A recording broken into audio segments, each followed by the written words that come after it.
Following is the special Arizona Racing Commission meeting held on Friday, the 7th of February, 2020 at 1110 West Washington, Suite 250, Phoenix, Arizona, 85007. It is 11 a.m., February 7th. Madam Secretary, could you please call roll? Good morning. Again, the time is 11 a.m. Commissioner Garay. Present. Commissioner Coolidge. Here. He's on the telephone. Commissioner McClintock. Here. And Commissioner Lawless. Here.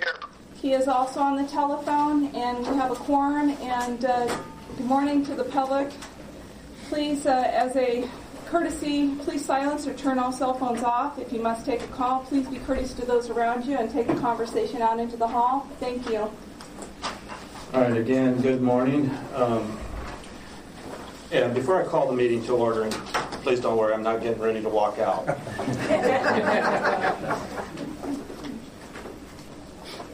I really don't want to be here today. I have a greyhound that was diagnosed with fibrosis sarcoma a few weeks ago, and today is the last day of his life. I'm spending it here, though, with you guys, because I do care about each one of you and our sport. That's why I'm here today. At the signing of the Declaration of Independence in 1776, Benjamin Franklin is said to have made the following statement: "We must all hang together, or absurdly, we will hang separately." Over what I believe is the last year, we have been hanging separately. I had hoped after the last commission meeting that we would have changed course, come together, and work out a compromise, not just for ourselves individually, but for the collective we. Unfortunately, that did not happen, and here we are today to continue our collective drive to hang separately. Before I call this meeting to order, I ask, is there any chance that the parties can come together and work out a compromise that is beneficial for all and upholds the law of the land of Arizona? Yes. Mr. Sims. Yes, this is Jerry Sims for Church Paradise. I have reached out to all the stakeholders and asked for a meeting to do that. I've talked to Arizona Downs, I've talked to the Horsemen, I've talked to Riolito, I've talked to all the stakeholders and said that we need to get this signal lifted so that between now and the end of the season, we can work out a deal with, hopefully, Rudy Casillas, our director, holding meetings and reach a compromise. We would still have a gun to our head because when the season's over, we need to accumulate purses in the summer. We didn't have Monarch and we don't reach an agreement, we won't be able to get the Monarch in the summer. So yes, I would like to work together, get it turned on today for the summer, for the next season, for 2 more months basically. And during that time, at meetings with Rudy and everybody tried hard to make a deal.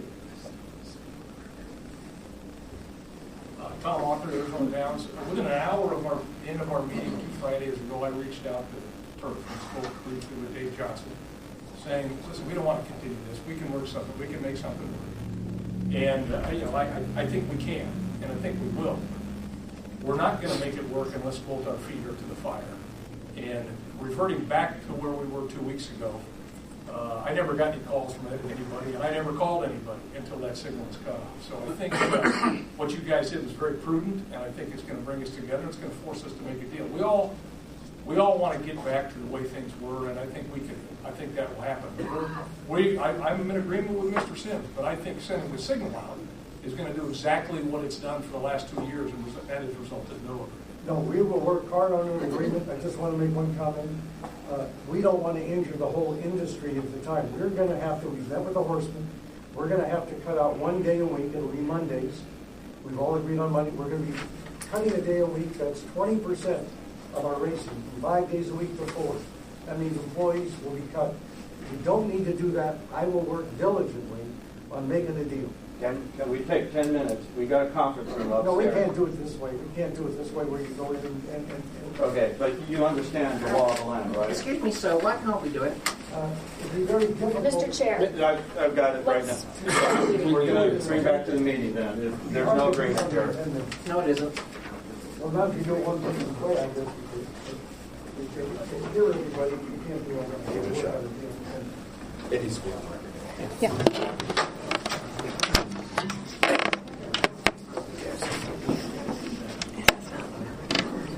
Could everybody speak up? It's kind of... All right, at this point in time, I'm calling the meeting to order, please. This point in time, the meeting is now called to order, a special meeting of the Arizona Racing Commission, Friday, February 7th, 2020. All right, the first item on the agenda is the Monarch 6 simulcast horse racing import signal, item 1. And this is where we were going to have the parties give their presentations, and you're going to be given 10 minutes only, and I will state that if a commissioner should ask a question, we will stop the clock and then start it back up after you've answered the commissioner's question. You will then have 5 minutes for your closing argument. Yes. Sure. And the reason why we are here today is the last commission meeting that was last Friday, January 24th. There was an item on the agenda regarding the Monarch signal and Arizona Downs and the contract. And at that point in time, the contract did not have the signal going to all of the OTVs for Arizona Downs. And per the statute that is now in place here in Arizona, statute does state that the signal must be provided to all permittees and their OTVs. And so at that point in time, the commission had to take action to deny the signal coming into the state of Arizona. So that's where we are and why we are here today. So at that point in time, who goes first? It's up to you. I'll I have heard turf once they really want to. yeah. So is Turf Paradise ready to present? Yeah.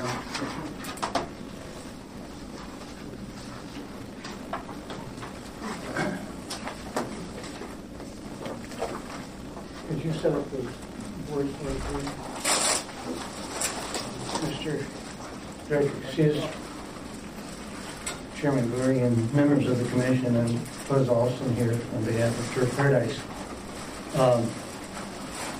The brief factual background, we're setting up some boards here that has some truisms on it. And since we have two commissioners who aren't here, I'll read to you what those truisms are. Whiteboard number 1 talks about the simulcast rules and what the state simulcast rules, R19-2-104, talk about in terms of who you report to when you want to get your simulcast permissions. It's the department on electrically televised simulcast. The department may authorize a racetrack permittee to conduct simulcasting. Whiteboard number 2 is a reference to the oath that you all swear. And whiteboard number 2 says, all who serve swear an oath to support and obey the law. All laws and statutes in Arizona are created by the legislature. A statute enacted by the legislature is not retroactive unless it expressly provides for retroactive application. A statute enacted by the legislature that is retroactive or later made retroactive can have no effect on rights existing prior to the enactment. The legislature cannot substantially impair an existing vested right by making a statute retroactive. Only the legislature enacts, changes, or repeals state laws. Number 3 are the material events that we've had experienced here. On August 22nd, 1919, Turf entered into a contract with Monarch for the purchase of simulcast signals. That contract runs until May of 2021. On 8/7/19, 5 days later, the bill, which we refer to as Section 2547, was passed by the legislature. It became law, and it amended the previous section of the Arizona statutes. The amended statute is House Bill 2547. House Bill 2547 was not retroactive, nor has it later been made to be retroactive. It was prospective. All statutory laws are made by the legislature. No power to legislate resides in the Racing Department or the Racing Commission. The Racing Department and the Racing Commission have no authority to change, ignore, or avoid compliance with the laws the legislature makes and have made. So that's what's on the whiteboards. Now, Can I ask a quick question? yes, you may. I see on there, 8/22/19, Turf entered into a contract with Monarch for the purchase of simulcast signals. I believe the governor signed the bill on 6/7/2019. I think that's right. And then the bill was to be effective a few days later. 90 days later. Yeah. 90 days later. Couldn't I assume that this was just to try to end around on the law? We knew what was in the bill. We knew it was coming. The bill was bills unless they're special actions. The bills are always become effective and go into effect 90 days after the governor signs them. It gives people who have a bone to pick with it to contact it. You will see Exhibit B to the. I hope you all got the brief. I thought. Yeah. You'll see Exhibit B to that brief, and that's I just put it on there for this very question. The lady who is the legislative secretary researched this for me, and the effective date of the bill was 8/27/2019, 90 days after the governor signed it. That's all legislatures that way, unless it's a special bill. So we talked about that. Since you enacted that bill, since you passed the legislation that you did the last time we were up here, the very next day, Saturday, the next day, Saturday, Turf Paradise lost $40,000 of revenue, and the Horsemen lost $40,000 of revenue. It is projected just Turf Paradise and the Horsemen at Turf Paradise, not the other permittees in the state, but just Turf Paradise is predicted, if it keeps going like it is, by 2 months from now, or a little over 2 months from now, when this race meet ends, the Horsemen will have lost $1 million in revenue, and Turf will have lost $1 million in revenue. And this will cause considerable problems with the industry. What we have here is not just those two. When you pass this bill, you affected you affected the owners of Turf Paradise, and you affected the Horsemen. You affected the employees of Turf Paradise and the employees of the Horsemen. You affected all the people that own and operate OTBs and their employees and their employees' families. Over 1,000 lives were impacted when you passed that legislation. Over 1,000 lives were impacted. There's some people here that'll get up and tell you how severe this has been for them personally. Now, just a couple of other points. Under Arizona law, statute may not apply retroactively to impair a substantive right unless it contains an express statement of retroactive application. That's what you have to have. Now, you can, the legislature, not you don't legislate. The legislature can make a bill retroactive, but in doing so, they may not. They are prohibited from in any way affecting the substantive rights of contracts entered into prior to the retroactive application. We don't have a retroactive application here. One of the most important rights we have in this country are the rights to contract. They are precious. And if you had a situation where rights to contract could be retroactively changed, the whole system of commerce would go down. We couldn't handle it. Now, if it ever, and it's undisputed, by the way, that the House Bill 2547 didn't go into effect until 5 days after the legislation became effective. Now, if there's anything that you ought to pay close attention to right now, it's this: your actions violated the contract clause of the United States Constitution, and it violated the contract clauses of the Arizona State Constitution. The United States Constitution says the following, and it can't be any clearer than this: no state shall pass any law impairing the obligation of contracts. And Arizona didn't do that. You did. Arizona did. And the state constitution says no law impairing the obligation of a contract shall be enacted. An impairment exists when the statute affects or rewrites the substantive rights of an existing contract. The Arizona legislature didn't make it retroactive. You did. You did. And you violated the Constitution of the United States, and you violated the Arizona Constitution in doing that. Now, finally, perhaps, the House Bill 2547, if you read it, House Bill 2547 applies to sellers like Monarch of simulcast signals. It does not apply to buyers. Nowhere in House Bill 2547, not only is it not retroactive, it doesn't give you any authority to stop the permittees from receiving the signals. You do have the right, once it becomes applicable to Monarch, to stop them from sending them. But there is no mention in the statute that gives you the right, that the legislature has given you the right, to in any way stop the permittees from receiving those signals. So when you did that, you did it without any statutory or legal authority.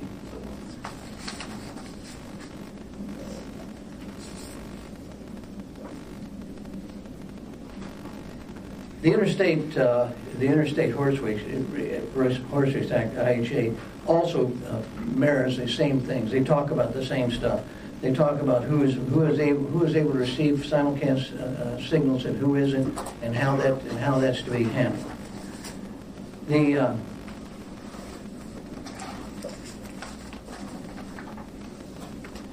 In closing, I'd just like to say that you need today to reinstate those signals. Let everybody get those signals. They're legally entitled to them.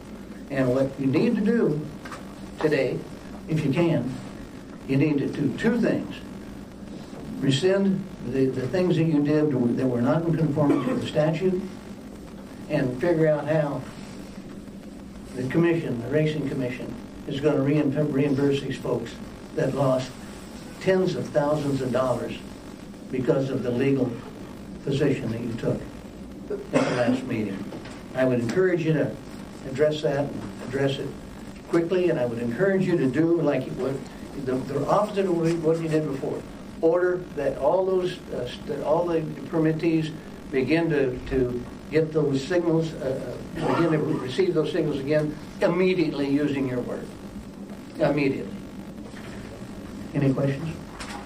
I keep hearing the term retroactivity, and I go back to the meeting where this was done. This had nothing to do with a contract that was previously signed. This had to do with a new contract that was presented here in Arizona for Arizona Downs, where Monarch was not willing to give the signal to all their OTBs. And again, we've been going through this for almost a year. And we have all the players here except for one. My biggest question is, why is Monarch willing to violate Arizona law? Why aren't they willing to come in here and do what our law says?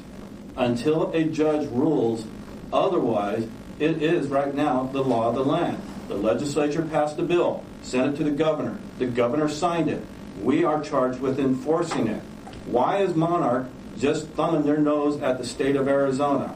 Well, and you can answer why they're doing that, but they're never here to answer this question. I want to hear from Monarch. I assume that I'm off the clock. Yes. Thank you, Mr. Chairman. Thank you, Mr. Chairman. I won't be long here. That's the point you make is a good one. Your bone to pick is with Monarch, not with any of the permittees. Right now, it's my understanding that two things. Is that my understanding? Arizona Downs, it's my understanding, are operating one OTB. One. That's my understanding. Number two, it's my understanding that Arizona Downs is presently under an audit by this department, based on certain complaints that's been made about their behavior and their financial activities. That's my understanding. Now, you have no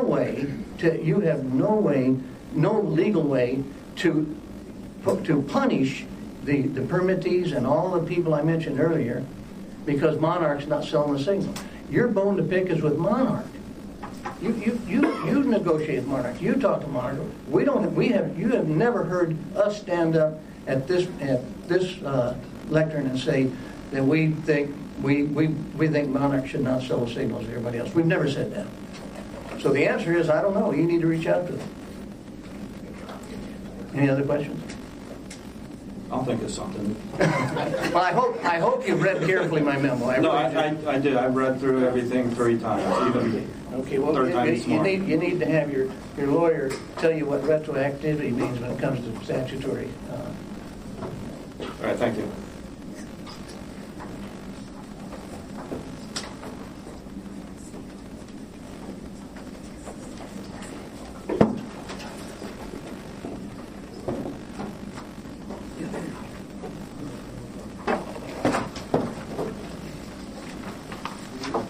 Are you ready for me? Now I can see everybody. There you are. I didn't hear a thing that happened. Can you repeat? All right, now. Dave Author for Arizona Downs. I won't need 10 minutes, I hope. I saw it was Groundhog Day in Pennsylvania the other day, and I can't help but use that as an analogy of we're back. And we just did this 2 weeks ago, and I'm at a loss as to why we are here to re-argue the same thing. And I trust that it won't become a habit that every couple of weeks we have to come back and explain and defend the decisions that you folks have already made. Because one thing is absolutely for sure. The folks at Monarch know we're having this meeting. And the folks in Monarch, to the extent they think that you folks are going to change your minds, are never going to send the signal out. If they think there's even a smidgen of a chance that you guys are going to reverse your decision, when I say you guys, I mean you commissioners. There is no way in the world Monarch is going to send us that signal if they think we are being uncertain or can't decide what to do. They need to know that our Arizona Racing Commission has made up its mind and they're going to stick to it. And then I, Jerry, Tom, Bob Hutton, are you coming too? Can get over there and talk to them and say, this is the state of the law currently, folks. What can we do to get this worked out? But they're not going to talk to us if they think you guys are going to go away. Second point, sometimes from the mouths of the other side, there's some clarity about what's going on here. And Mr. Alston said, this law applies to sellers of signals. It doesn't apply to buyers of signals. No kidding. That's exactly what it applies to.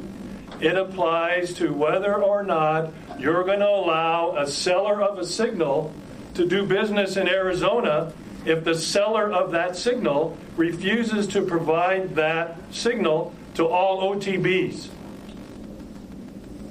The law doesn't have anything to do with Turf Paradise.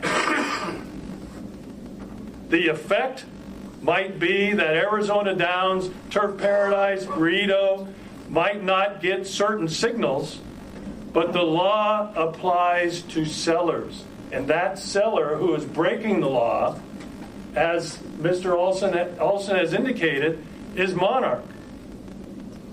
This entire discussion about retroactivity we thought was put to bed last meeting when Bass, is he here today? Stood up and said, this is about a signal coming in, and the next signal, and the next signal, and the future signal, and the future signal. All of those signals have to be provided to all of the OTBs and all the permit holders. It has nothing to do with a contract signed a year ago between Turf Paradise and Monarch. And it has nothing to do with the phony amendment that they whipped out, thinking that it might be successful to defeat our arguments 5 days before the effective date of the statute. So, I don't know what to say. We've been saying it since September, October, November, December, January, and now it's February. The same argument. Third point. Is there really a clock somewhere? Or are you going to tell me? All right. Okay. All right. The third point is, am I done? The third point is that Monarch is the party involved in this, and Monarch went to court. And Monarch filed a lawsuit in federal court whose decision would be binding on all of us. And the federal judge kicked them out. And one of the reasons that they were kicked out was that the contract at issue here was being impaired unconstitutionally by this statute. That was Monarch's argument. That was Buzz Alston's argument 10 minutes ago. But the federal judge said, you're wrong. There is no impairment of the contract between Monarch and Turf Paradise by virtue of this statute. So I don't understand why we keep hearing about an unconstitutional impairment of a statute when a federal judge, the only guy in the room who's probably a better lawyer than Pat Irvin, your lawyer, maybe he's not better, who said and has already ruled, consistent with Pat's argument, who is your lawyer that you hired and paid money to Fenimore Craig, said it's not an impairment and it's not unconstitutional.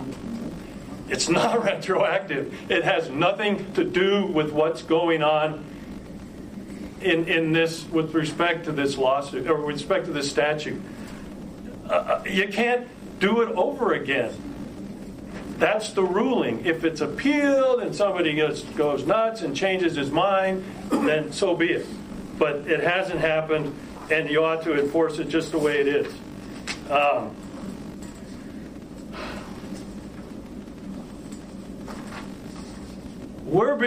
want to touch on this. When we got our permit, we had a very, I wouldn't say cursory, but short investigation, and we turned in all of our paperwork, and we were told that when we get our final permanent permit, they're going to want to do an audit and investigate us all over again in much detail. It's BS to hear Buzz say, oh, you're being investigated, as if we've done something wrong. This is what we were told. It's typical, normal, and I hope they're doing the same kind of investigation on Turf Paradise.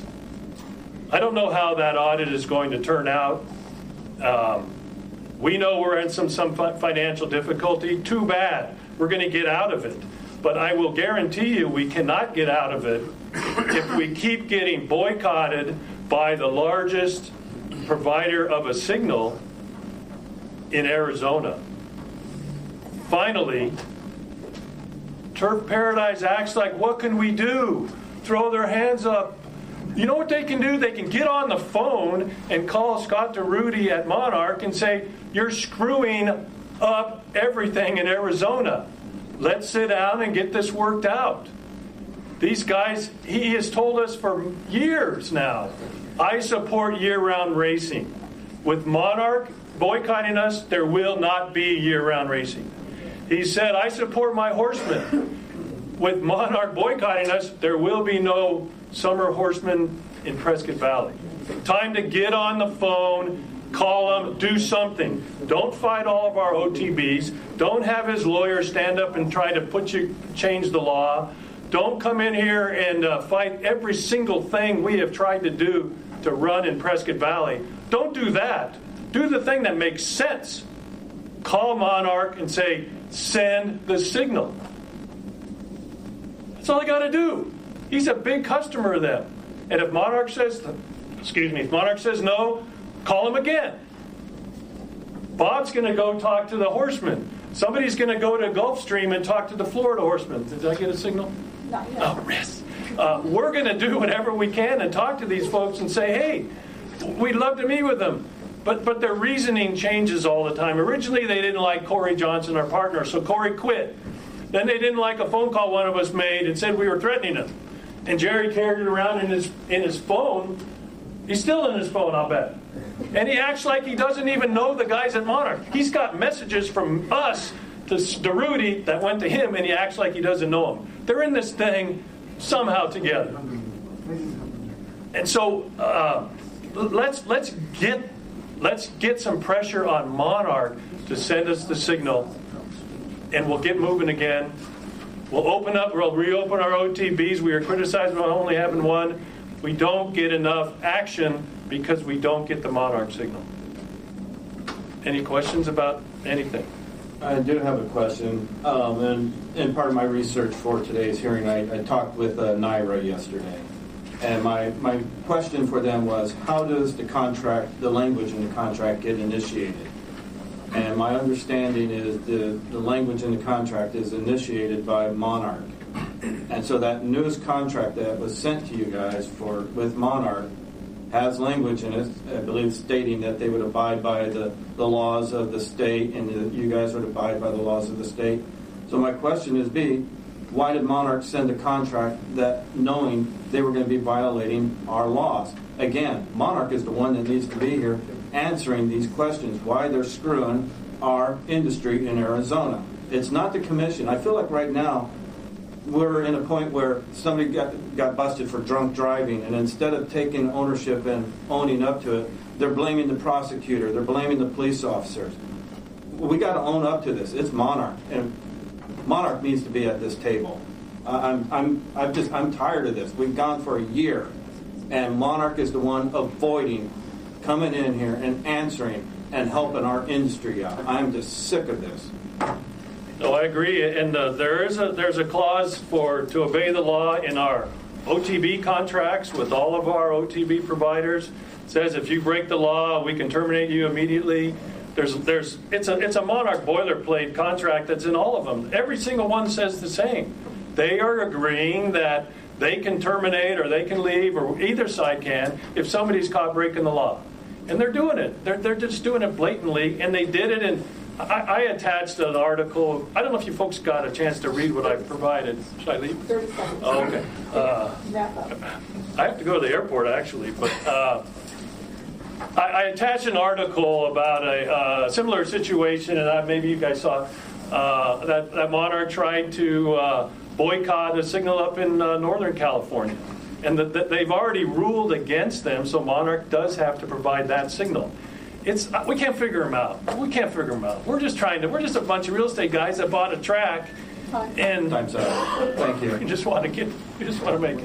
Thank you.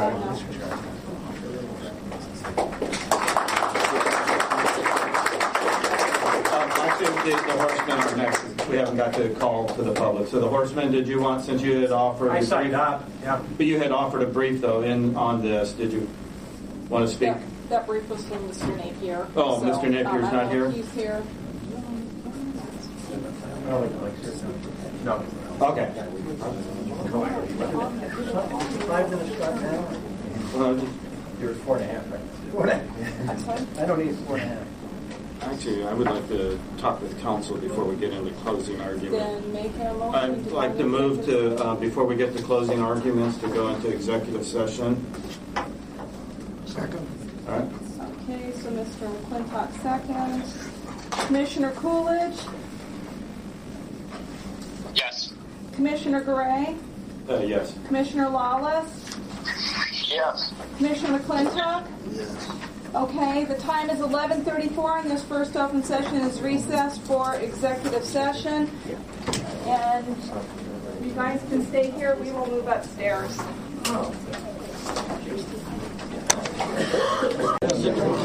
Following is a second open session of the Special Arizona Racing Commission meeting taking place on February 7, 2020 at 1110 West Washington, Suite 250, Phoenix, Arizona 85007. Quiet, please. I'm ready.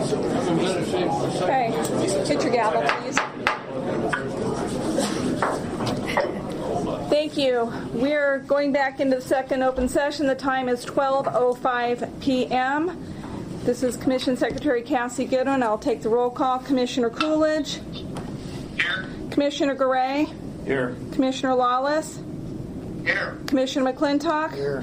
Thank you, and please note that Mr. Coolidge and Mr. Lawless are on the telephone. And as a reminder, since we're back from this break, if you have a cell phone, please turn it off or silence it. And if you must take a call, please take it in the hall as to not disturb the meeting.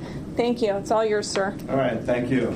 At this time, we're going to do a call to the public before we do the closing argument, because I'd like everyone to hear from the public. We have a big list of people who have signed up today. Normally we do 3 minutes for the call to public, but today I'm going to limit you to 1 minute so that everyone can get a chance to speak, unless there's any objections from fellow commissioners on that.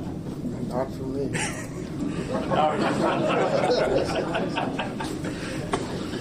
All right, and the first one, Jay, I will give you 3 minutes since you are a permittee. Jay Wells. Discrimination. He's using up his time locking up here. Yep. Jay Wells, Reno Park Foundation. I don't envy you guys. You're in the hot seat. It's important. But anyway, less than 24 hours from now, the first of about 5,000 to 6,000 people are going to walk into Rito Racetrack. And we're excited. We've got 8 races. 7 of them are completely full. Jerry, and can you 1 speak up? shy on the other. Can you hear me okay? Yeah, I can. It just But in any event, the one thing that's going to be noticeably missing is our early clients that come into the gates earlier are there to bet on simulcasting, and our first race is not till 1:30. So there's going to be an obvious absence of Gulfstream in the morning and then Saturday in the afternoon. We're suffering from that, as everybody's suffering. One of the things about Rito, and I'd kind of like to just say that, if you remember the movie King Kong and Godzilla when we were kids, do you know who lost? The Japanese. So the little guys are the ones that get crushed, and this is really hurting us. This delay in getting Monarch signal in here is going to completely wipe out our season. Our season will be over March 22nd. I've been in these settlement meetings that have been proposed, and they are ongoing. They're hard-headed folks. It hasn't really made a lot of progress. Secondly, though, this issue was really about OTBs, not simulcast centers, and that's all that we had. There was an arrangement where Arizona Downs got the Monarch signal, Turf Paradise got the signals, and really it was just the OTBs that were excluded and caused this war. So we would encourage you to let us have that, because this is a big part of our meeting. This is something that we need that signal there. The parlors are the issue, not the actual simulcast center, and we're going to suffer from it, and our clients are going to suffer. But one other thing that I'd like to point out, if Monarch called up today and said, signal for everyone, bring it all in, that's the start of the war. Because if you remember in those settlement meetings, it was all about OTB locations, how they were going to be handled. Rudy spent hours explaining a system that we thought was plausible. Other sides didn't. But at least there should have been some step forward. And I do believe that it is Monarchs at this particular point, that damage is done. They're not going to come in unless they understand that there is some sort of self-control in the market by the permittees to organize where these OTB parlors are.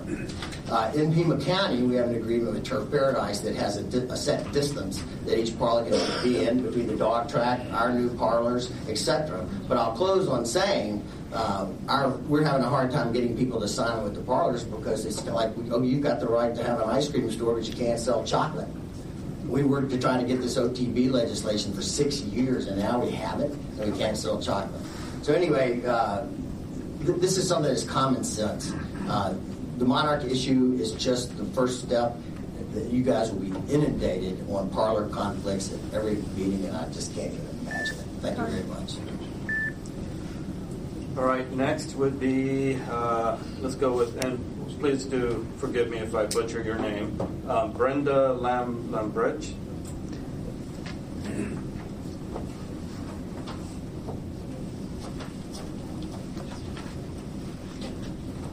Hi there, my name is Brenda Lambrecht. I'm the owner-operator of Armadillo Grill in Phoenix. I've been in business for over 22 years and have... Brenda, could you speak up? Yes, Tom.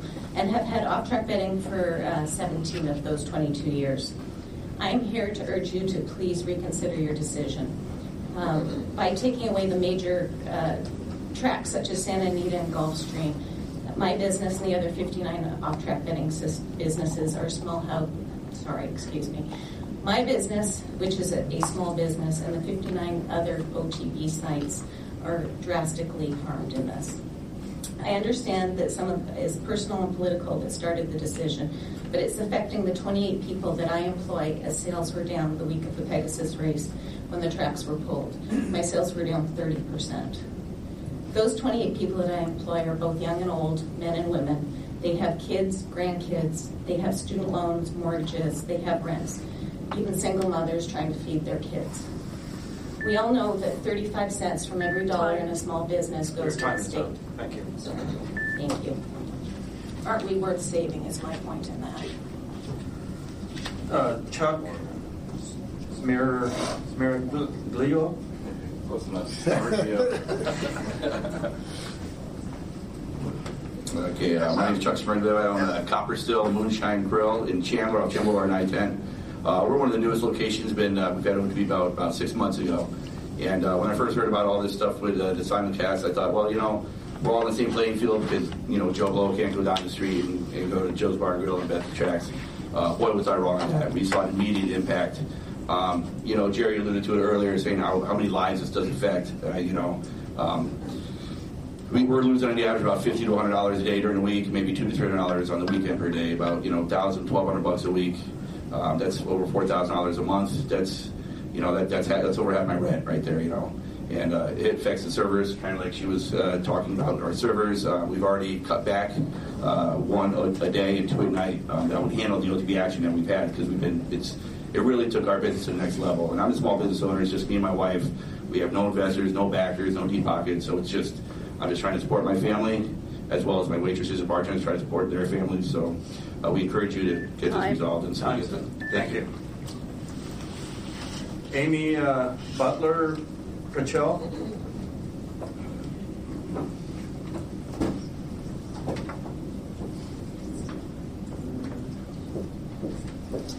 Hi, I'm Amy Butler-Pritchell, and I'm here on behalf of Gallagher's. We have 3 locations, so this drastically really affects us, our employees, OTB employees, everybody that we employ. We have over 100 employees, so I would urge you to reconsider because it has really affected us.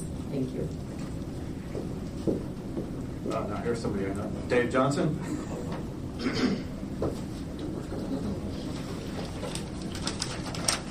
I was hoping to actually go a little bit after the horseman, but Dave Johnson, Vice President of Turf Paradise. Just wanted to go through the financial impact, so I would hope that you might give me a little bit more than a minute here. It's your call. Danny, please speak up. I'll give you the standard 3. As of right now, the in-state handle is down a little bit, right around 30%. It's a little bit less than 30%. Now, what does that mean? Okay, up until Wednesday, that was $77,000 less that went into the purse account. All right. If we continue at this rate, as Mr. Sims said, it's going to be a $1 million reduction into the purse account, and that is only if we just don't get the Monarch signal back. Even if we were to decrease a little bit as far as the losses go, it's still going to have a devastating impact on it. It will result in only a cut, either cut in purses, which the horseman cannot survive with, or a cut in days. And if we cut days, you're going to have employees that are going to be devastated by this. Horsemen will have 20% less opportunities to earn a check. The OTB owners will be impacted. Vendors at the track will be impacted. But I just want to bring this to your attention real quick because I promise you it's going to be brought up. The purse account has not seen an impact on this yet, but there is a reason why. There's actually 3 reasons why, and they're good reasons. Last week, this time, the horseman made a $37,000 contribution to the Monarch payment. That didn't happen this year. Plus, purses were the purses that were offered and paid out were $33,000 less than they were prior year. So right there, you saw a $70,000 increase. Also, we saw an increase in the out-of-state revenue, which is great, and that's a result of the Monarch contracts that were negotiated by us. But those contracts were front-loaded. So you are seeing a nice influx of cash into the purse account right now, which is going to end in about 2 weeks.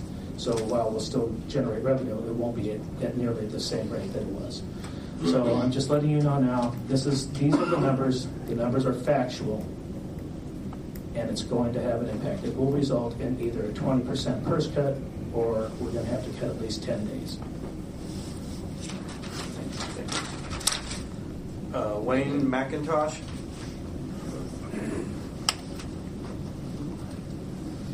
I'm Wayne McIntosh. I'm just a small business owner and an active off-track bidding. An active off-track bidding participant. Until the Monarch signal was cut off, me and my friends would go to the OTB maybe 4 or 5 times a week. We'd have big tabs. We would be very generous with our tips, both to the tellers and to the waitresses. Our absence is hurting them a lot. And I just want you to recognize that it's the little people who are getting hurt. It's the small business owners. It's the hundreds of employees that have, as Brenda outlined, trying to make payments on their mortgages and support their children and their families. When the real criminal here is Monarch, why don't you just fine them $10,000 a day for not every day they don't comply? Why take it out on the little guy? So I would just encourage you to think about who you're really hurting. It's the small guys. Thank you. Thank you. John Cody. He's not going to speak. Oh, okay. Freddie Alvarez. All right, Commissioners. My name is Freddie Alvarez. I was going to come over here and say, woe is me, just like everybody else here. But the truth is, what about Arizona Downs? What about the restaurants in Prescott Valley? What about, all them? All these bartenders or owners are coming up here saying, well, woe is me, I'm losing all this money. What about all the places in Prescott Valley that have closed because of this situation? It's not right. I mean, everybody's saying, woe is me. I wanted to come up here and say, woe is me. As an owner, we bought 12 horses. We're in the same situation. But I think you guys are doing the right thing, and I appreciate everything you guys are doing.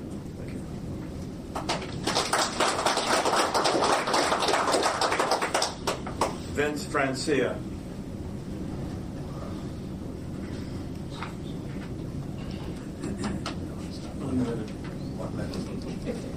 You want more than a minute? Just a little bit more, Mr. Chairman. We'll go thank you for the offer. We'll go Director Casillas. What I would like to do is, of course, depending on what you all decide, Mr. Sims and I are going to have to make decisions. And purse cuts, we've looked at that. That's not something we wish to do because it's very harmful to the horsemen. Recently, I sent Mr. Casillas a list of our 780 owners and our 189 trainers. If there is such a thing as poverty line, with those two groups, most of our owners and trainers are below it. If you're in the top 20, you are making money. So we're not looking at a purse cut, but we will be looking at eliminating Mondays, probably, 10 Mondays. Now, the impact of that is on our employees, and all of us in this room have somebody speaking for them, the permittees, the lawyers, everybody, but our employees, and I'm glad the OTB people are here, they don't.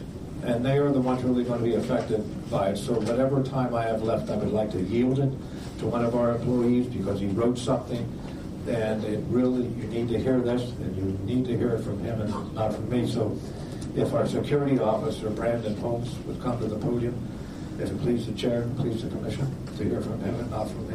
Just let me try to find where he is on the list here so I can cross him off. And thank you for the offer, Mr. Chairman. That was kind. Oh, hang on a minute. I just got a message. Somebody? Oh, I can't see it. Yeah. Right there. Mr. Lawless is indicating that he needs people to speak up. He's having difficulty hearing them when they're at the podium. So Okay. if they could project a little more, that would be wonderful. You can see if they speak directly into the mic here. Yeah. They have to do that. Okay, based on the time remaining, he has 2:40. You have 2:40. Thank you. Good afternoon, Mr. Chairman. I'm sorry, members. please state your name on the record, sir. My name is Brandon Holmes, Thank you. security officer at Turf Paradise. I've been working there for 3 weeks. I thoroughly enjoy my job. But today I understand there's a decision that will be made by you that has the ability to reduce the days I work on a weekly basis. Although I'm not privy to the reasoning as to why this decision is being made, I will be one of the many who are impacted financially to the point of hardship. Losing a full day's pay each week will have far-reaching effects for myself, my family, and we are a family who are budgeted from paycheck to paycheck. So every penny counts. I would like you to completely understand the effect your decision will have on my family. So let's say I make $12 an hour and regularly work 40 hours a week. That would be $480 gross per week. Now take 8 hours a week and $96 less per paycheck. Can you live $384 less per month? Those hours, that money could mean the difference between buying groceries, paying an electric bill, or the difference between being late on rent or paying a car insurance. I will be forced to make a choice between continuing to serve and protect the track and its horsemen, or seek employment elsewhere to maintain my family's standard of living. I implore you to make the decision that not only will affect the track, the horsemen, the customers, but to see me as a loyal individual who earns his living currently defending and protecting the horsemen and the track alike. Thank you.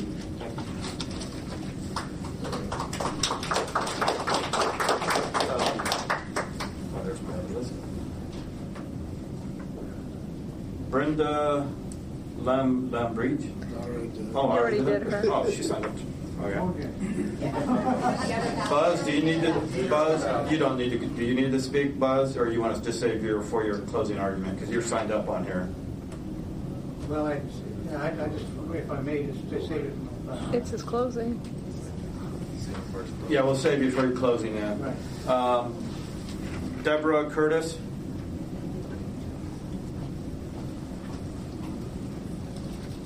I kind of echo what Brandon just had to say. My name's Deborah Curtis. I've been in horse racing for over 45 years. I'm 67 years old. I've been working for Turf Paradise since 1999. They've been very good to me, and I live comfortably. But any reduction or loss of my job, I'm 67. I don't think I want to start being Walmart breeder. And as of now, we've also got the added hardship that the trailer park is closing. So we have to find a new place to live with a 2 to 3 times a month rate increase on our rent. I am not the only employee that would be affected this way. One of my friends, another teller, her husband's critically ill. She is the sole provider. There's other employees that live in Turf Paradise, Turf Paradise, this is formerly Turf Paradise Trailer Park, that will be affected just the same as I am. And none of us have that kind of money that we can afford to either A, lose our job or lose the hours. And I was just hoping that you would take that into consideration. Thank you. Dave, did you sign up on both sheets? I signed up on one. Okay. Because yeah, he must have. He emailed me. Okay. Yeah, some people emailed me. All right, Lloyd, you'll have no problem doing it. I need more than 1 minute. It's your call. Chairman, Commissioners, Director Casillas, Lloyd Yos over there is on the Quarter Racing Association, there is on the HBPA. I understand what all these people are saying. I understand the horsemen are caught in the middle of these two traps. One of them being the management and the other being Monarch. And the problem is that we're caught in the middle and everybody's suffering the burden for the lack of cooperation or trying to put a plan together, which I believe a plan can be put together and hopefully will be put together, but without some give and take, it's not going to happen. My main concern is I'd like to explain to everybody that's suffering, from the tellers to the bar owners to the whoever it may be, the track owners, they've got an opportunity to continue on. Without horse racing, the OTBs go away. Without year-round racing, for the horse owners and trainers, racing goes away. Racing goes away, so does Turf Paradise. They cannot have OTB. They can't have simulcasting without live racing. Just keep that in the back of your mind. There's some problems here that need to be worked out, and they need to be worked out in a short period of time instead of something like the federal government or maybe the Arizona Racing Association is doing, dragging it out over years. So my point is, without helping the horsemen to stay alive, and we have done some things last year with the breed program as far as keeping horses. I'm moving on. As trying to get our breed program back. But without horse racing, there is no OTBs. There's no bar OTBs. There's no racetracks. There's nothing. Horse racing's done in the state of Arizona, which would be a tragic historical loss. Thank you very much. Thank you. Alicia? Alicia Heiser Federico, General Manager of Tucson Greyhound Park. I'm just going to say facts. In the last 10 days that I took, we've lost 30% of our handle, which means that we lost 30% of the commission that we would make off of that. At the end of the year, that would be over $73,000. Wouldn't be very easy to keep that dog track running anymore with the loss of that much. My OTB managers and owners are complaining. The customers are complaining. It's just not a very happy situation. And then, of course, for me, I'm losing all the Greyhound tracks at the end of the year, too. So, just facts.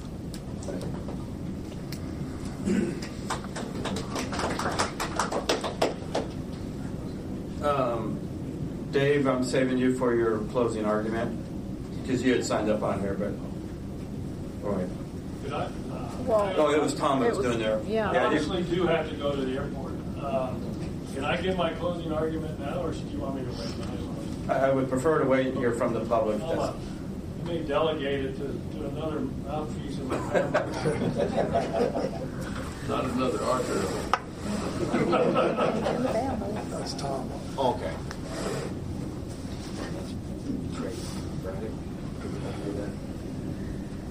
Craig Braddock. Oh, okay. Craig Braddock, Vito talking now, so for Arizona Downs, to introduce myself. Commissioners, this signal dispute must stop now. No arguments, without delay, without posturing, without complaining. And no arguing about OTB locations from anyone. The figures show more OTBs equal more money for everyone in the long run. It's free market economics. If anyone opposes that, they know that their interest is themselves and not the sport in Arizona. As one unit, we need to say to Monarch, we support each other, respect each other's ability to compete in this environment, and let free market economics give everybody the same opportunity so we can all succeed in Arizona racing. No one needs to lose any race days or any money if we all work together now. It's time to move away from the era of mystery, the era of darkness, the era of veiled threats from people, and get going and walk into the broad, sunlit uplands of the future. No arguments. Is there anyone in this room? Your time is up. Thank you. Is there anyone in this room who would Your time is up, sir. Thank you. There isn't. Thank you.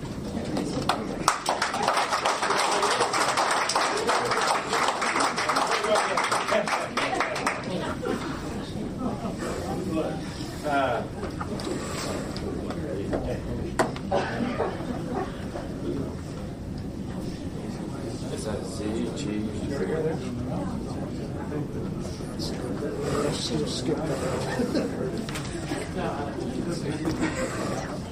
Just ask at the end, has anybody signed up for this? Had a chance to speak. Is it Brandon Holmes? No, this one. Yeah, I don't know. Oh, maybe that is. Is it Brandon Holmes? Oh, this one. Yeah. Yeah, but I'll go with that. Kelsey, is she still here? Oh, there she is. For the record, Kelsey Lundy with Compass Strategies, representing Turf Paradise.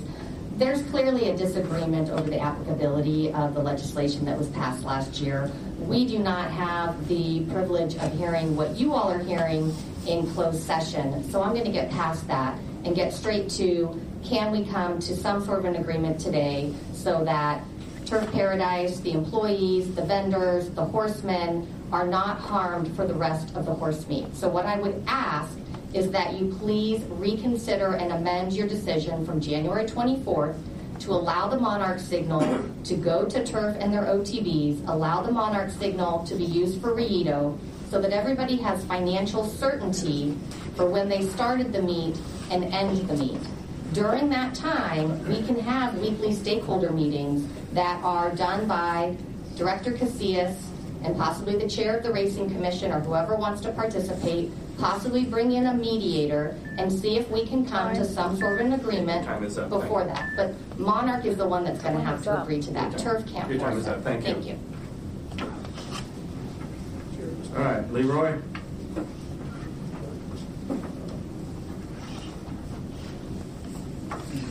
Excuse me, because he's industry. Yes. Right? Thank you. Go ahead. Leroy Guessman, I'm sorry, Director Casillas, Director Boyd, and Commissioners. Leroy Guessman, the Arizona HBPA. Sure glad Kelsey got to go. I didn't want to follow that other guy. I just want to say this. On the numbers, yes, our in-state handle is down. I have, in the first 12 days, 25%. However, our out-of-state handle is up 35%, and our overall handle has been up 18%. And our money going into our purse account has been up 13%. Now, I will agree with Dave. There are some variables in that purse account that make it look a little bit better with the Monarch payment from last year and the advertising adjustments. However, I've listened to all these people, and the horsemen, have the same woes and the same stories. And making horsemen leave the state and not have year-round racing, that's a big hardship on horsemen and the owners that have invested in this game.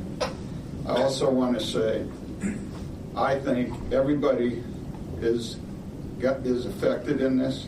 Everybody is suffering somewhat. But the people, or person, I believe, that's responsible for all this is Mr. DeRudy. I think we ought to get 3 or 4 buses and put all these people and their employees, go over to Santa Anita and address Mr. DeRudy. He's the one that can make a difference. That's all I got to say.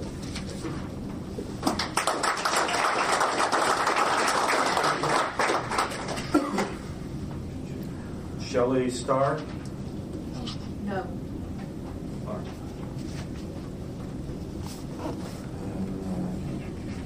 Valerie Lund, did we already do that, or no? No.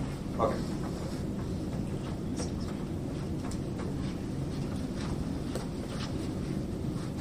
Commissioners, I'm Valerie Lund. I am a trainer director of the HBPA Lifelong Horseman. I've been racing for 38 years. My home is here in Arizona. I do leave the state for 6 months of every year to race somewhere else because that's my livelihood. I'm a small businessman. I have to keep my business alive. I'm just asking you today to enforce the law that was put in place to help horsemen racing in Arizona. That's why the law was put in place. This is a tough time for everybody, but if we stick with it, I believe we'll have resolution and we'll have year-round racing in Arizona, which would benefit everyone, including families like mine that leave the state, take our money elsewhere for 6 months of the year. So please enforce the law and the statute as it's written. Thank you.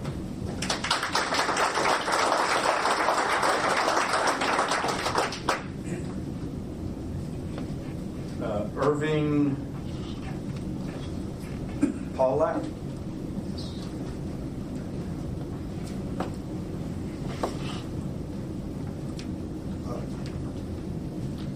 Ladies and gentlemen, Please state your name for the record. my name is Irving Pond, and I have a question.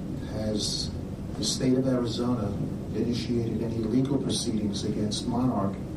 And if not, why not? And if so, could you give us a report on the status of those legal proceedings?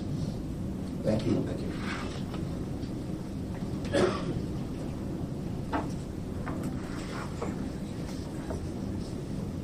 Bob Hutton. Need 3 minutes? Yes, sir. Just 2 minutes and 59 seconds. Robert Hutton, Arizona HPPA. Rory, I'm sorry about your dog. I know everybody in here can feel your pain as far as having to put a dog down, and it's like putting a family member down. So, heart goes out to you. A lot of it's been regurgitated. I would just say the same things that Val or Leroy said as far as the horsemen in the state. The hardship that's put on them as far as leaving the state or having not to race during the summertime is so tough on these people as far as the expenses, bedding down horses, traveling, paying double rent. So we feel the pain. I feel the pain for the horsemen in this room as far as when they have to get up and leave. I do feel the pain for the people that work at the OTBs, and everybody's being affected by this. And Monarch is the villain in this room. They could solve this very easily. And just so you guys know, I just wanted to, we're going to go over and meet with the TOC, the Thoroughbred Owners of California, next Friday. Been invited to their board meeting, and Scott DeRudy's going to be there. And I am going to bombard them with reasons why not sending the signal into Arizona is bad in so many ways, as far as it's bad for the bettors. These poor people, they like to go and entertain themselves, have those products to bet on. They're not helping those people. They're putting them sour on the game. The horsemen in the state of California are losing money. The horsemen in the state of Arizona are losing money. The horsemen in the state of Florida are losing money, all based on this one guy making a decision that this is not good for the industry. And it doesn't make any sense. So just so you guys know, I might fall on deaf ears when I go over there, but we're going to give it an attempt. There's going to be 4 of us going over to try to persuade them to do the right thing. Thank you.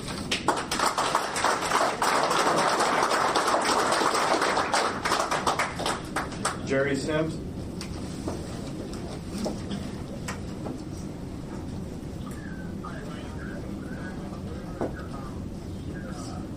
You're up there. Director, staff, and commission. You have, am I also in 1 minute? You 3.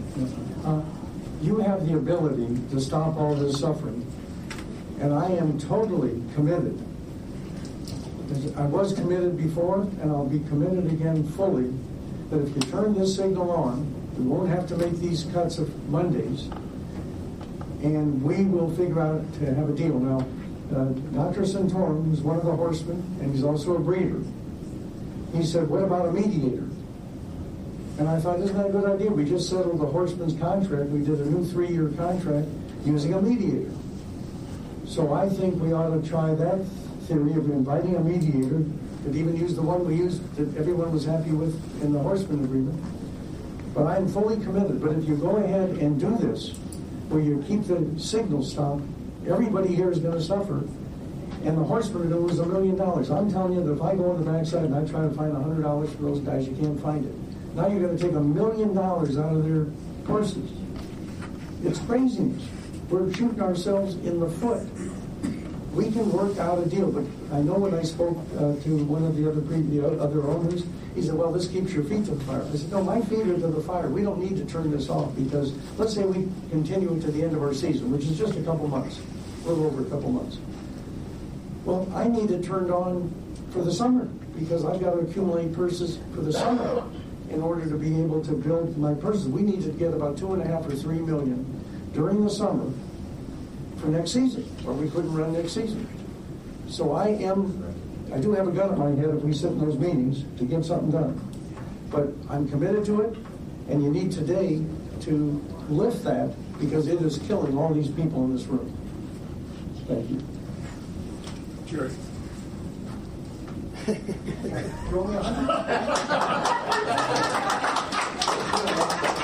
Maybe I hope nobody took me literally, but I'm telling you, those folks are still taking it. But I just wanted to say, those folks are the horsemen in the backside. Yeah, we need to move on to the next. I just want to finish that sentence. The horsemen in the backside are in bad financial shape, but I will take. Thank you. You want to take the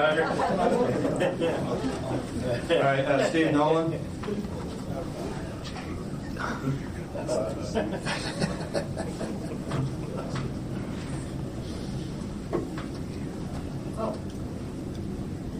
Good morning, Chair and department heads and council. Steve Nolan, for the record, a licensee for many years here. What we are witnessing here is the optics is horrendous. This item, action number 1, is Monarch, not Turf Paradise. Why they got 10 minutes to present Monarch's side and why they're going to have 5 minutes to close, the optics of this situation is horrendous. It brings me to talk about the breaking of the laws that people are talking about. You're talking about Title V. Let's talk about Title 13, the criminal code. As of August 27th, law was law. They ran the week before to get injunctive relief in federal court. It didn't happen. I was there, Monarch had counsel there, and oral arguments, and the federal judge decided.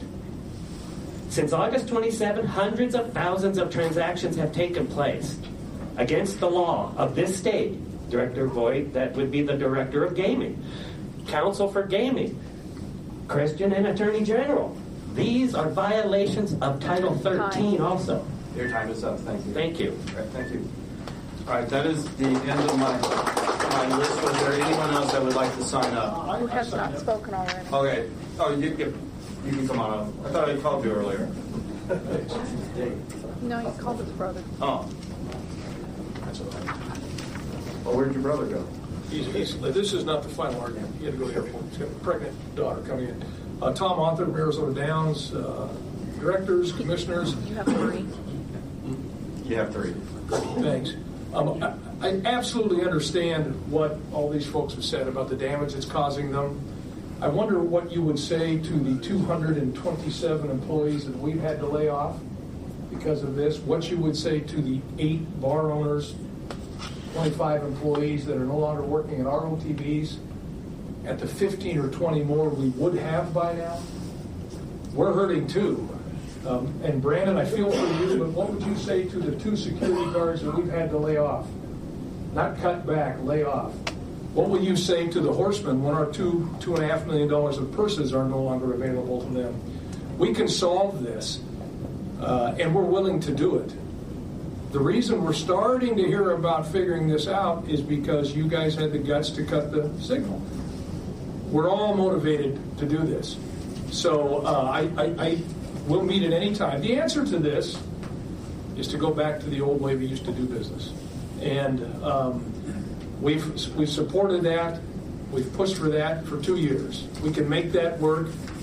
It worked better than the system today. Purses were bigger. Everything was bigger.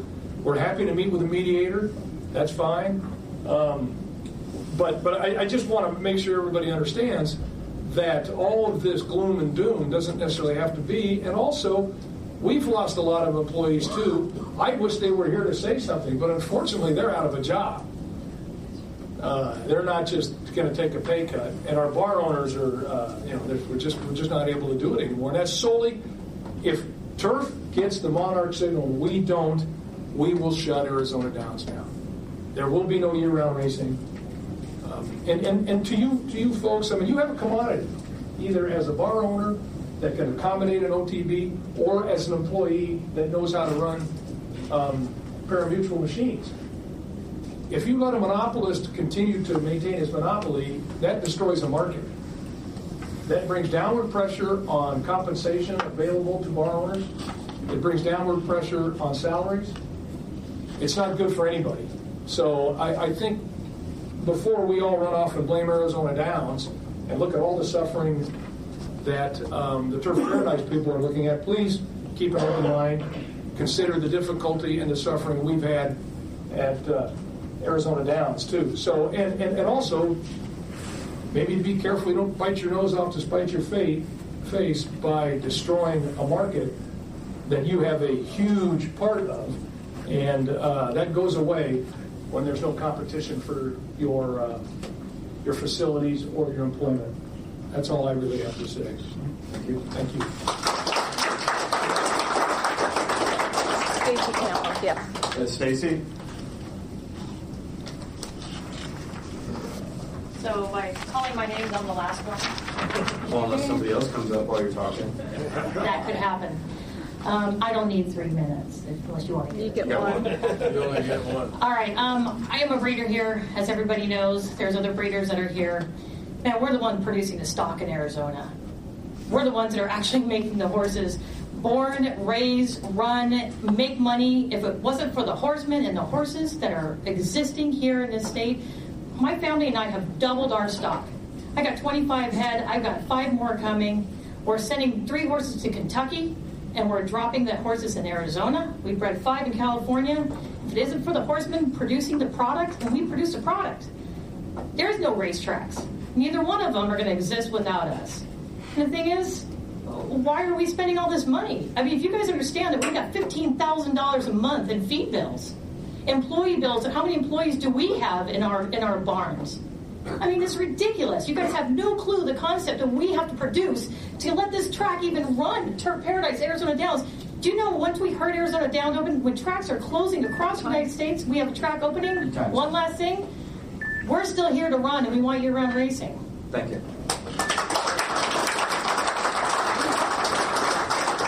Before we get to the closing arguments, was there anyone else that wanted to sign up for Follow the Problem? You can sign up there on the sheet there.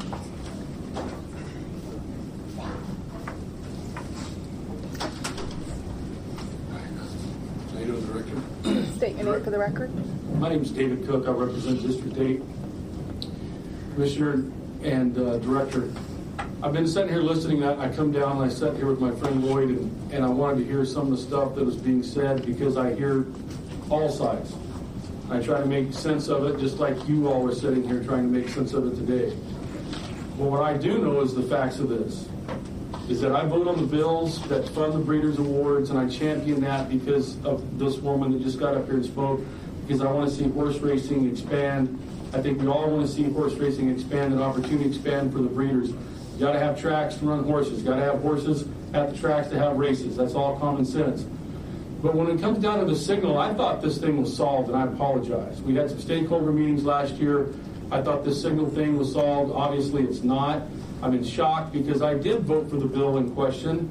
But what the bill in question for me as a legislator was to expand the signal, was to have it go out to more places so we can expand racing in the state.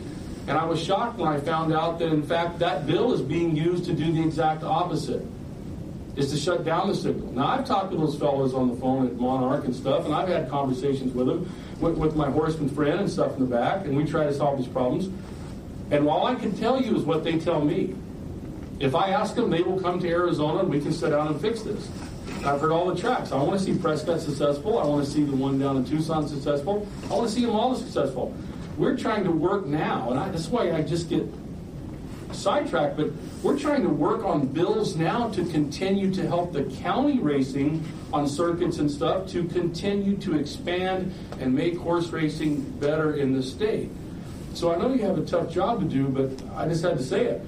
How do I go fight for money at the Capitol in this legislative session for additional money for the Breeders' Awards when I sit here and listen to both sides say that the Breeders' Awards will go down if this decision stays in place? So that's the position I'm in. And I appreciate you guys having this hearing today. Lloyd, I want to thank Lloyd for inviting me down here, because I'm sure glad I came, and I appreciate all the work that you guys do. Thank you. Thank you. Did we have another one, Simon? I think we did. Chris?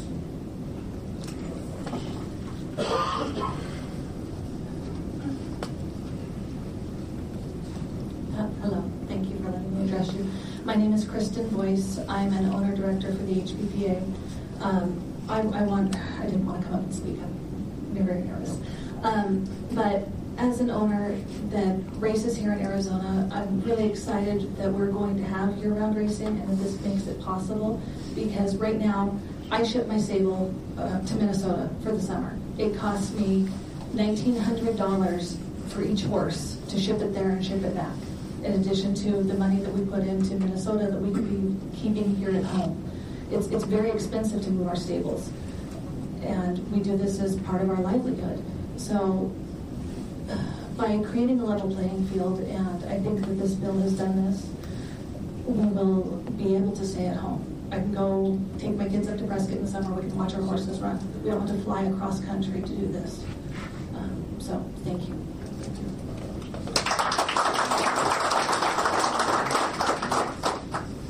No, that was it? All right. I do want to thank everyone who got up to speak. And we take it to heart. It means a lot to hear from each of you, regardless of which side you're on. I mean, I think I can speak for my fellow commissioners. We feel bad for everyone that's affected by this, and we're just trying to do right and help everyone. So again, thank you all for participating and speaking your mind with us. Much appreciated. With that, we'll now get on to the closing arguments of this first item. So Buzz, you're up. 5 minutes.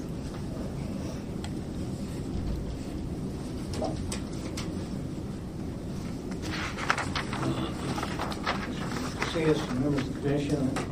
Could you speak in the I'm sorry. I heard, as you did, very little today that I would disagree with, and it touched me very much. What you heard today was a lot of real innocent people who are being hurt badly by what's going on.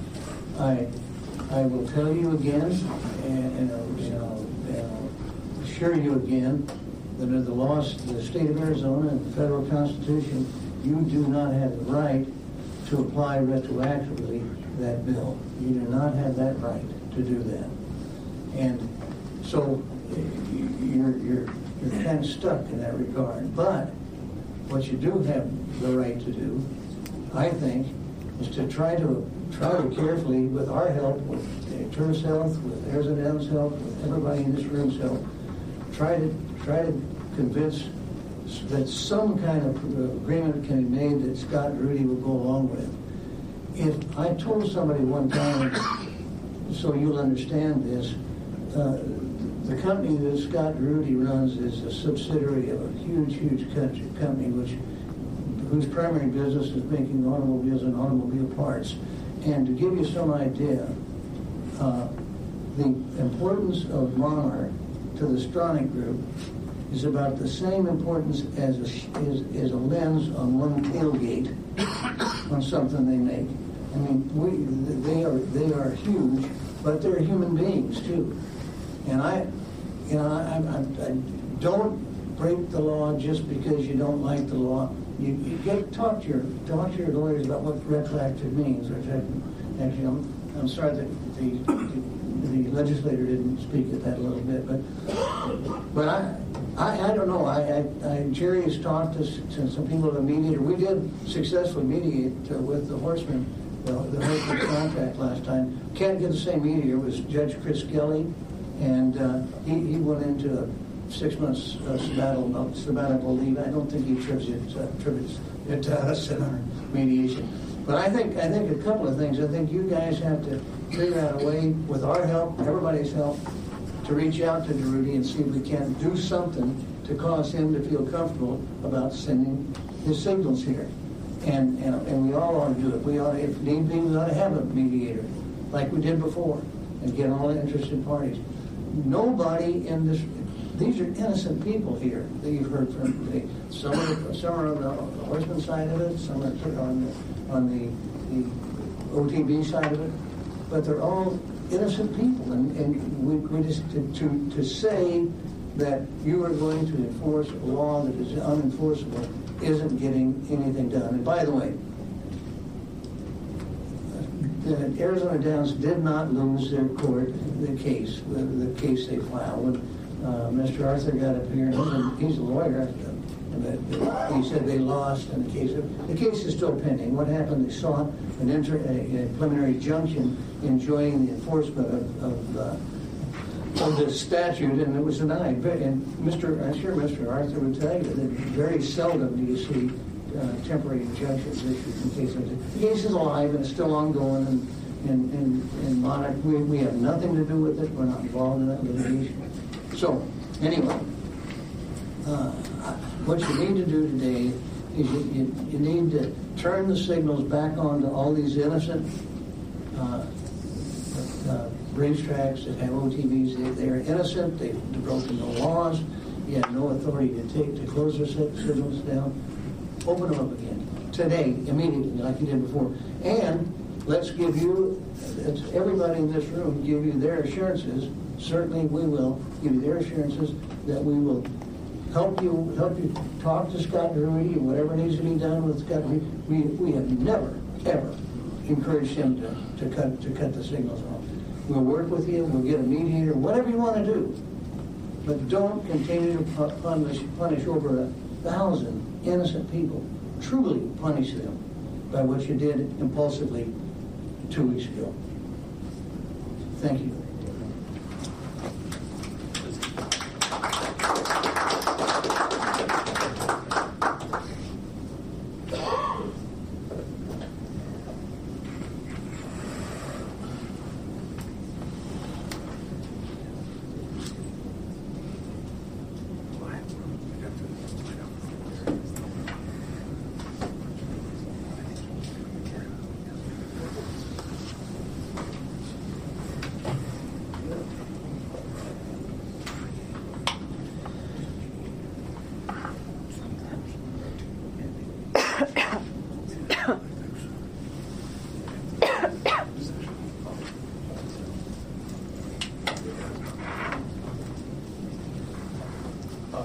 Tom Arthur, Arizona Downs, directors, commissioners. I wish I could share Mr. Alston's sentiments about nobody stating anything that was incorrect today.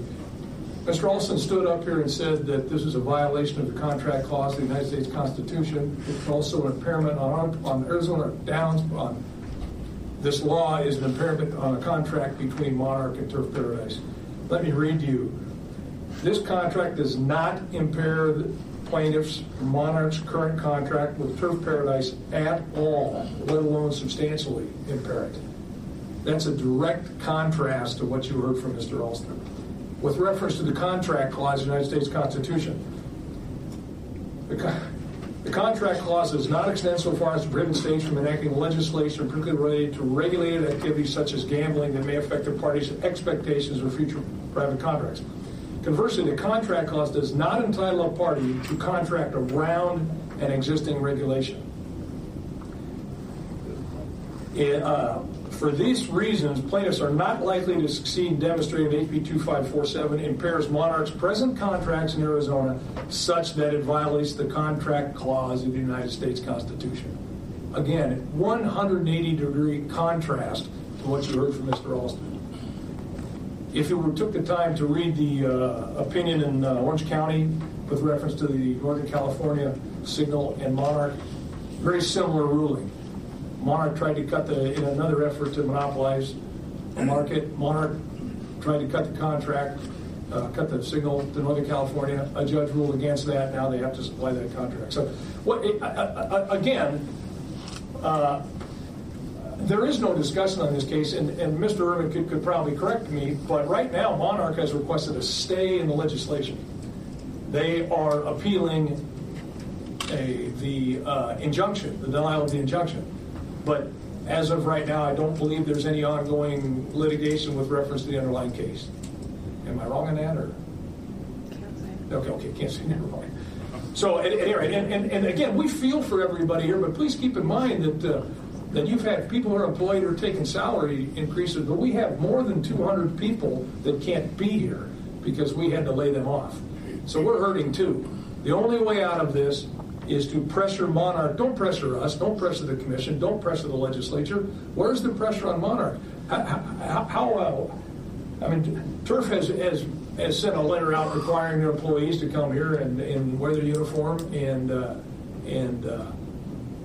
show up and say what they've said. Now, maybe they've rescinded that. Has there been a direction to say, have all of your employees send a letter to Monarch saying, here's the horrible things you're causing us?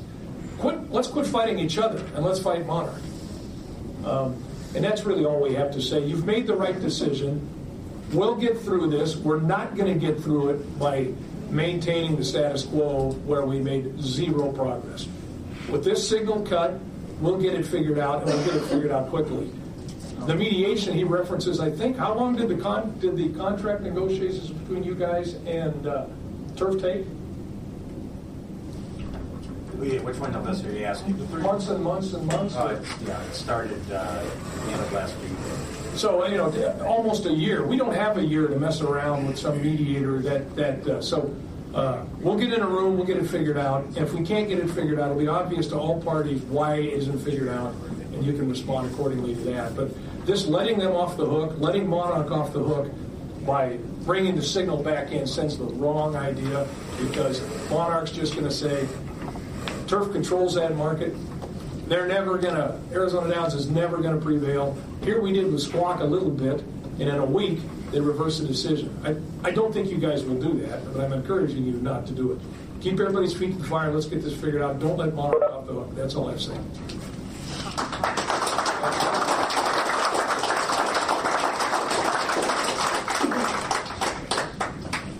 I want to thank both sides for, again, your presentations.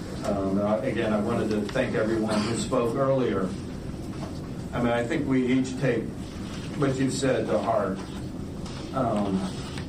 My thought is all of you that are involved in this need to come together, work on negotiating a plan that is going to uphold the law, and come back to us with what you have proposed, so that we could then vote on that. That's where I'm at. Sure. Can you speak to that? Actually, I would prefer to first hear a little more from fellow commissioners, and if none of them actually have something, I would probably like to go to executive session before moving on. Might be helpful. Murray, can you speak up? Mr. Lawless is asking you Mr. to Lawless, speak up. did you say something? No, I just speak up. I couldn't hear you. Oh, okay. Can you hear me now? Controls it. All right. Yeah. All right, thank you. Did I have something in the back? So we can have a proposal to you from our side by Monday. No, I know it. I'm not responding. Please, you need to have this information. So Is it the same proposal as what was discussed earlier? I haven't discussed a particular proposal. But if you'd like to respond to that. All right, at this point in time, I'd like to make a motion to go into executive session. Second. Okay, for the second executive session, Commissioner Coolidge, Yes. Commissioner McClintock, Yes. Commissioner Garay, Yes. Commissioner Lawless, Commissioner Lawless, Commissioner Lawless, are you still on the line? Okay, right now we have a quorum to go into the executive session. Mr. Lawless, I'm not sure if he's still on the line or not, but we will go ahead and enter executive session. This second open session is recessed at 1:04.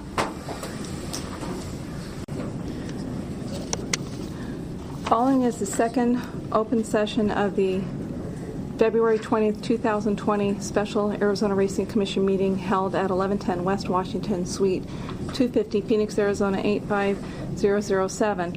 The time is 1:26. Are you ready, Chair? Yes, I'm ready. Thank you. I will call the roll. Commissioner Coolidge? Yes. Commissioner Garay? Yes. Commissioner McClintock? Yes. Commissioner Lawless? Yes. Thank you. We have a quorum. We're back on record, sir. Go ahead. All right, thank you. Again, I just wanted to reiterate, I thank everyone for your opinions coming out and speaking to us today. This is you know, it's really hard. I know each one of us wants to do right by each one of you and by the industry. Please speak up. Can you hear me now? But with that said, I would like to hear from my fellow commissioners some of their thoughts regarding this. Might as well start with me, huh? Is the mic? It's the mic. Well, I'd like, obviously, to see the signal back on, both for personal reasons and because I think a lot of people have been hurt, including the horsemen who don't agree with having the signal turned back on. So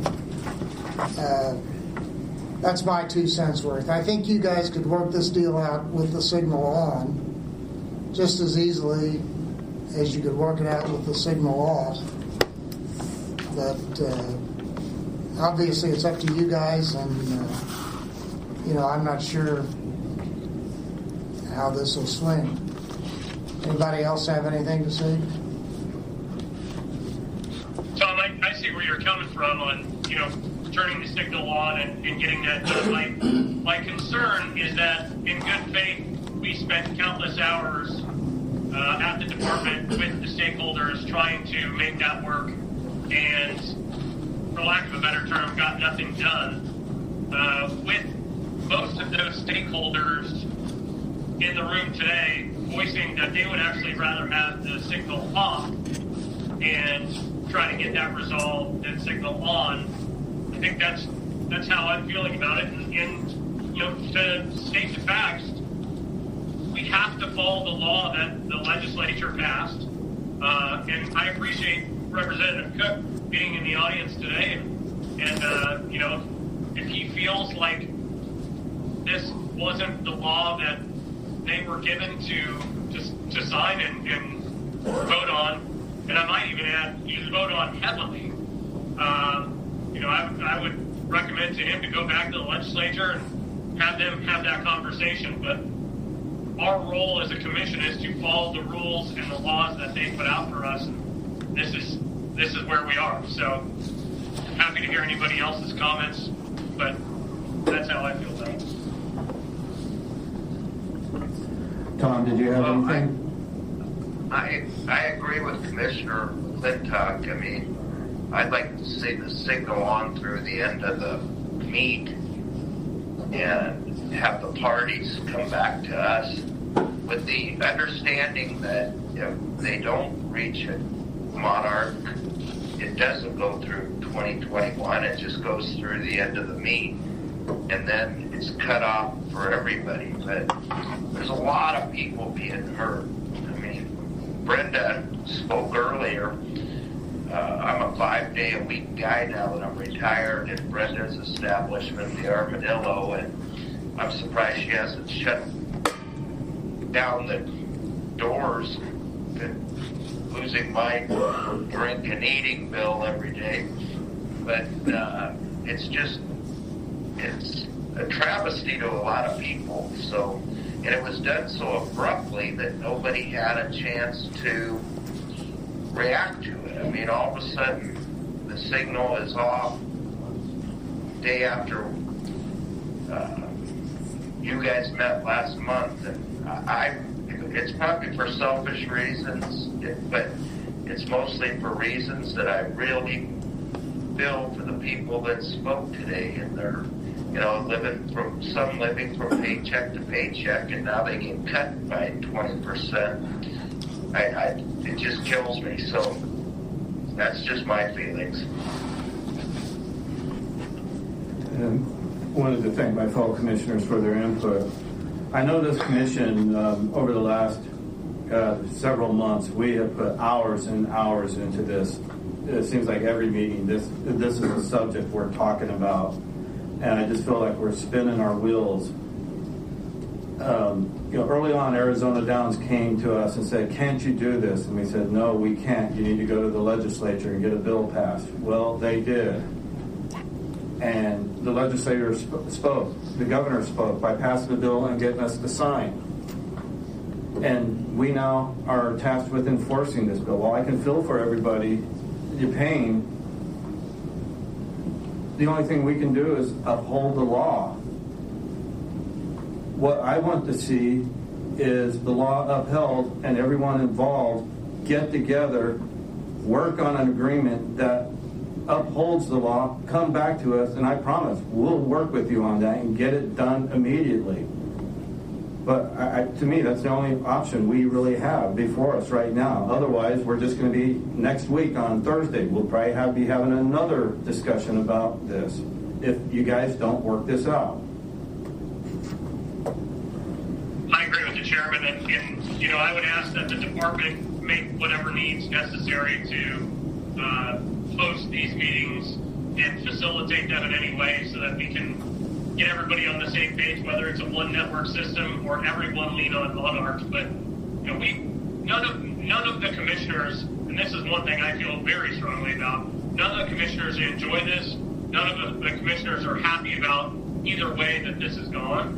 But we're in the situation that we're in, and I commend Turf Paradise for coming to the table in a good faith effort. I hope Arizona Downs can do the same thing and come to an agreement swiftly so that this commission would be happy to put together another emergency meeting to get this thing back on so that everyone can have the signal and we move forward quickly. Would like to hear what Jerry had to say before we make a motion. I think it's unnecessary at this point.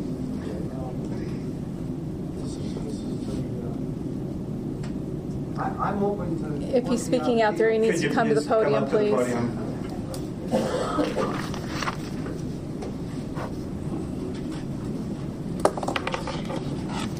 I am working. This is Jerry I'm Sims. sorry, identify yourself on the record, please. Jerry Sims. Thank you. I am happy and would be trying very hard to make a deal. But my concern is, I know for a fact I can't live with the one network. What happens is I'll work out one of 10 deals, but I don't want to be a partner with Arizona Downs. We put an auditor out. Every 2 weeks there's an auditor and OTB. We run them a certain way. I don't think anybody would say I have to take my business and for a third of the year give it to somebody else to run. Now, when they did that years ago, we ran it for Arizona, so I knew that it was being run right. We did it for Yavapai Downs. But I can't say to them, I don't want to have what's called a fiduciary duty to them. I will not have a fiduciary duty. I don't want to have them sue me and say, you're not doing a good enough job, or any other thing that could be said. So I don't want to be in business with them. I will not be in business with them. That's as clear as I can tell you. I will not be in business with them. There's another bunch of deals that Rudy Casillas came up with that were very creative. And we heard no from everything. Last night I spoke to Tom Arthur, and he does have a deal, and he wants the one network. And if that's the only thing that's available, I'm not doing it because I don't want to be in business with him. That's just my choice, nothing personal. I just don't want to be in business and have that stuck on me. I'm not going to do it. I didn't come this far in my life to all of a sudden be put in that position. So anything else, I'm willing, ready, and able to work on, and I'll start immediately. But if they're locked into this one network, which is what Tom told me last night, if he's open to, for example, Rudy's told us one that is done with the rural and the urban tribes. And that is the way it would apply to us. And we worked through this. In fact, we even got down to how far apart they had to be and so on when Rudy held the stakeholder meetings, is Arizona Downs would find an OTB that they liked, and it was at least 1.5 miles, so someone living in the middle is 5 blocks or 6 blocks from Eaton. That was okay. We'll open it. Turf Paradise will open and run it and split 50-50 the revenue, and take off the overhead to run it, and split the profits 50-50 with them. They can find, and I say, well, gee, you've got too many. Well, I could go out and find you so many in Mesa, Gilbert. We don't even have one in Gilbert. There's so many areas that you can go out and find in Maricopa County. You can find them that are 1.5 miles apart. And the reason that works is Monarch told me they'll do that. They'll do that deal. So if we come up with something that they won't do, it doesn't do us any good. Monarch will do that kind of deal. If I hear that Tom Arthur is willing to do something other than one network where we're in business together, then it could be fruitful very quickly. I just don't want to be in business with them. I want to work. Your time is up. Thank you. It looks like the commission's kind of at a stalemate on how we feel about the signal, and the overriding factor, unfortunately for me, is that there's a law that says Monarch has to send the signal to everybody or nobody. And until that law is changed, I don't know what I can do about it. Right. I mean, I don't think there really is anything we can do other than uphold the law and encourage you guys. I mean, you got some great attorneys, Buzz. You're a great attorney. Love listening to you. So, Jerry, I think Buzz will do his best to make sure any agreement you get into, you're protected. With the signal not going to anyone right now, I think the encouragement is for all of you now to get together and work something out as quick as possible for all these people out here that are being harmed by this. You're the ones that can resolve this now, not us. Mr. Chairman, Commissioners, as the department always has, we stand by to help facilitate in any way possible. Much appreciated.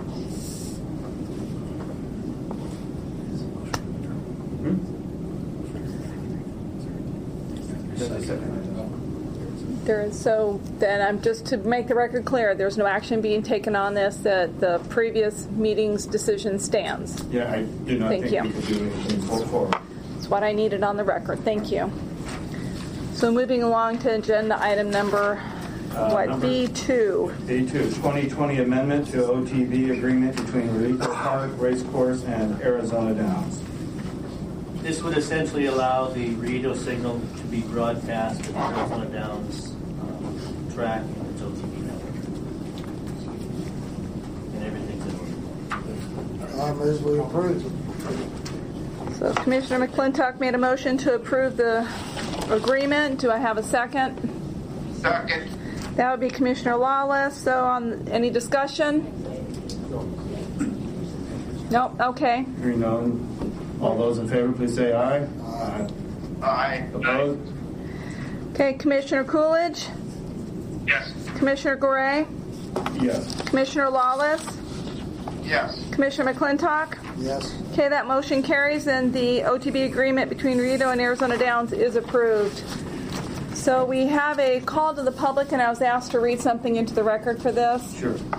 The Arizona Department of Gaming has received an estimated 200 contacts, a combination of emails and phone calls, regarding the Arizona Racing Commission's January 24, 2020 action to deny the continuation of the Monarch Content Management, LLC, simulcast signals. These contacts from the general public, horse racing fans, and affected businesses generally express frustration with the lack of the Monarch signal. Many comments were... Can you speak up? I will send this to you.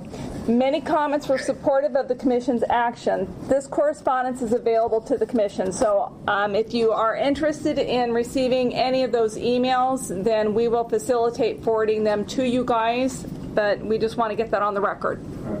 And I do want to commend the department for responding back to everyone that called in. Much appreciated. Greg. Thank you. Wake up down there.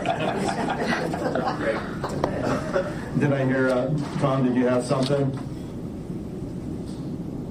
No. Okay. Is there anyone else for a call to the public?